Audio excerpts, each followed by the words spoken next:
Manchester United 3, Charlton 0.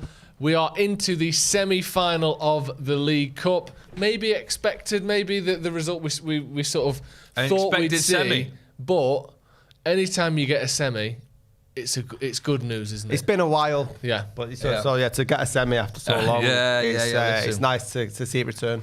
It is nice to see it return, and I think a lot of Old Trafford crowd would love to see the semi that we are going into. Whoever we get, I think that was a nice performance against Charlton. It was a gritty game. Charlton were pretty good at times, but they never looked like they could score against us. We had a great back four. Everyone's stepping up and doing their bit. Yeah. But Martinez again leading with example, just throwing himself into the game, getting kicked left, right and centre, but still getting up there, getting into every single tackle he could, and therefore leading a great defensive line. Delo unfortunately picking up an injury. But then you look at how the game changed a bit. We had a great goal by Anthony. We needed some stability in the midfield, which is where Casemiro and Eriksen came on the pitch. And then the pure quality of Rashford helped us score 2 goals. And then they did 3-0. You've done that. Yeah, I mean, Rashford's come on like a leader, didn't he? Yeah. Even in his young years and stuff. But the 2 goals that finished... In fact, all 3 goals were really good today, weren't they? Like for the passes, individual quality from Anthony in his first goal there. But yeah, it was good performances. We sort of expected it not to be... blockbuster of a performance in the first half with the starting 11, but there was certainly things to point out that we can look at as positive. Garnacho, just how direct the young lad is. I know you make a lot of reference points to how Anthony plays differently, and Garnacho's head down, always running towards that corner and bringing defenders in. Bit lacklustre performance from Elanga. Got a goal disallowed for being offside, but apart from that, was non-existent. Fred again, I thought was really industrious. McTominay made a bad decision for one goal. He got rolled off the ball, didn't he? Quite easy. But then when you look at the third goal, was it that he helped through? And then Casemiro just shot us. Here we go, just showed his absolute class. Goals, when was the last time we won 2-3-0 games on the bounce? I'm not sure. But I think we've had 3 or 4 3-0 since we came back from the World Cup. It was only Everton that was a dud, wasn't it? Recently? Someone that is popping up loads in the comments, loads on social media is Facundo Palistri as well. He just looked really composed. He got the assist for Rashford's second goal, Rashford's first goal, so United's second goal. Did well before that as well. Was driving. I think if he was a little bit more greedy, he could have even took a shot and troubled the keeper, if not score. But he wasn't, because coming on must be such an incredible experience. Yeah. You want to be part of the team. There was a moment where he could have actually just gone, fuck it, bang. We squared it to McTominay, didn't it? And obviously you get the benefit of coming on fresh against tired legs that Palistri got that Elanga didn't get. But I thought personally, Palistri stood out much more than Elanga did, for instance, in his time. Maybe even more than Anthony, to be honest. I know he didn't get the goal, but sort of... but it was creative. It was involved in the other goals. Creativity per minute. Yeah, Palistri looked excellent. It's so incredible, isn't it? It's good to see that. That jump that you must get. I mean, even if you're world class at something, the actual pressure of doing it in front of 60,000, 70,000 people. Yeah. It must be just breathtaking to stand on that pitch and actually see these faces in front of you, and now know that you've got to go play football in front of these. So to see a little glimpse of him not being too bothered by that can only mean something good in the future. It was very much the mirror image of Garnacho in that sense. I know if you say Anthony's not direct, he was what Anthony wasn't, but unfortunately finish off with a goal is deserved. Yeah. But Rashford looking good. His stats are up there. Yeah. All competitions, 25 appearances, 15 goals is decent. Well, you say all competitions, all club competitions. He obviously got another 3 goals in the World Cup as well. So if you're looking at what he's actually scored in competitive games this season, there's 18 goals already for him by the 10th of January.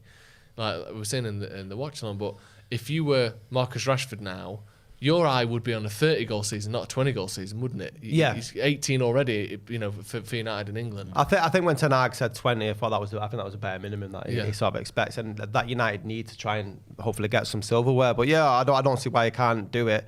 He just seems to be a completely different player. It's insane, isn't it? From last year. It's ridiculous. Yeah. What do you make of Rashford? I just think it shows there's a combination of things that can help turn players' heads, and I think maybe that's what Sancho's going through right now, that we know off the sort of the mainstream chat. But Rashford has turned what everyone think was a kind of sombre end to last season, turned it completely around. I feel like we'll find out why more and more into his career. He'll reflect on it more, and he'll understand as a player more why maybe last season compared to this season he wasn't as good. I don't think he understands why yet. I bet if you asked him, why are you better now, fully as a player and understanding him as a person, I bet he couldn't tell you. Yeah. But I bet the more he plays and the older he gets and the more he reflects, he'll be able to go, well, this is why I was pretty poor that year. And this is why things turned around. Well, there's massive changes, isn't there? In personnel, like manager, he had Rangnick, didn't he, there before Ten Hag comes. So there's going to be obviously. Rangnick was wild. We look back at Rangnick and we'll go, what were we doing there? Yeah, but there's part of me with that where you look and you think it led us to where we are now, and not to be too kind of every step of the journey is a journey in itself and all that, but. If Rangnick could have been brilliant, or if Rangnick could have done things differently, we might have ended up with Pochettino, or we might have ended up with Rangnick for a year, or you don't know how it could have gone a different way. And I think it really felt like the club almost exploded under Rangnick, or imploded maybe under Rangnick, to the point where Ten Hag came in and completely had the backing of the fans immediately, because something massive needed to change, and we would go with the manager on that and drop in Maguire. Basically dropping and getting rid of Ronaldo. I know obviously he played his own part in that as well, but Ten Hag immediately proved and showed that he wasn't going to play him if Martial was fit. He was allowed that sort of unwavering support from the fans because of how bad it had been. Yeah. So a part of me almost thinks, aside from winning the Champions League, which I don't think any manager could have done when Rangnick came in. Yeah, he couldn't have done much anyway. So to expose the club for what was going on, to sort of force the hand of some of the changes that happened, and to give Ten Hag this complete blank canvas to work with, where everyone would go, you know what, anything's better than last season. You go for it. I almost think that maybe we can look at that as some good that came out of that. Sam Zed with Super Chat says Pellistri should be ahead of Elanga. Miles better. Maybe, we'll see. On that 10-minute performance, I think he was definitely better, yeah. Zachary Purvis says, everyone forgets Marcus had a broken back and back surgery. Steve said it all last year. He looked too lean and like he was rushed back. There is an interesting point there that United was shocking, so it's hard to play well in a bad team. Also, not just did he have alongside having that back surgery and coming back, he had no pre-season. He played for England in the Euros, and then didn't get a pre-season whatsoever because he went straight to a back surgery. So no wonder he was bad last season, alongside a shocking team. So there are a lot of factors. But to see him come back the way he has, and obviously this isn't just the Marcus Rashford show because he only played 25 minutes, 30 minutes. But he turned it into it. That's how good he's playing. Yeah, 2 goals. 2 chances, playing on the last line, down the middle of the pitch as well as that number 9 as well. It was Garnacho on the left, Pellistri on the right. And I know it's only Charlton or whatever you want to say, but he's doing it against everyone. He did it against Arsenal, he's doing it against top teams. I know he didn't score, but he was excellent against Tottenham. He's been brilliant in big games as well. So, yeah, it's amazing to see the turnaround from Marcus and the biggest Rashford. of games on the weekend, which I think we've set ourselves in good stead for. Yeah. Let's talk about Ten Hag a bit. Because like we said, from where we were under Rangnick, to be not just, you can say maybe the first game's under Ten Hag, but from where this team was confidence-wise and us as a fan base was confidence-wise at the end of May to now, is almost, it couldn't really, in a realistic world, be much better than this, could it? No. No one in their right mind would have said, oh, United are going to get 50 points and be top of the league after 17 games. So aside from that, this is about as good as we could have hoped for, isn't it? Are you shocked by how well Ten Hag is doing?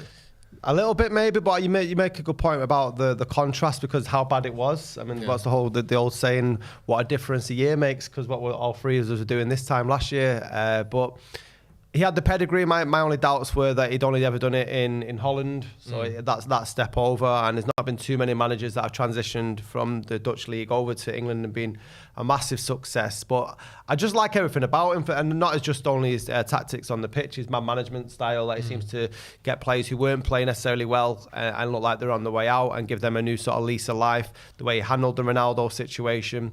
And the stuff against Brentford when they got beaten, they weren't running, and it sort of steps his stall out. He seems a very principled man, and Old Trafford and Man United for a long time have just been run without any principles or morals. Yeah. And some people may say that's still the case above stairs, but at least we've got that part of their shop in order. It's true. Yeah. I think he understood he needed to do the little things right, and all those little things have built up to this big picture project, which will be hopefully a really successful season. Yeah. And then who knows what happens in the summer if there's new owners and money to spend and ambitions of doing something pretty incredible next year.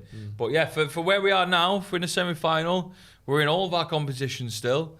You say we're still in the obviously really key top 4 races is key. Yeah. To bring it on, it's great. It's great what we're doing at the minute. It is, isn't it? And I think that's 8 wins in a row for United now. Which is great. In all competitions. When is the last time that happened?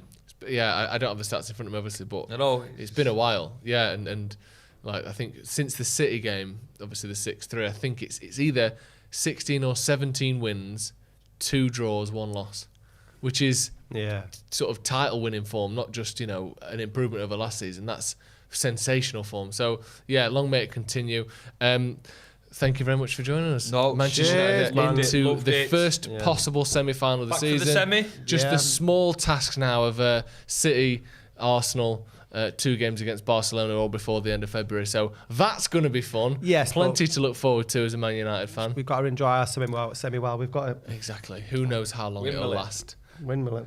You've pushed it past the realms of innuendo there to just pure sport.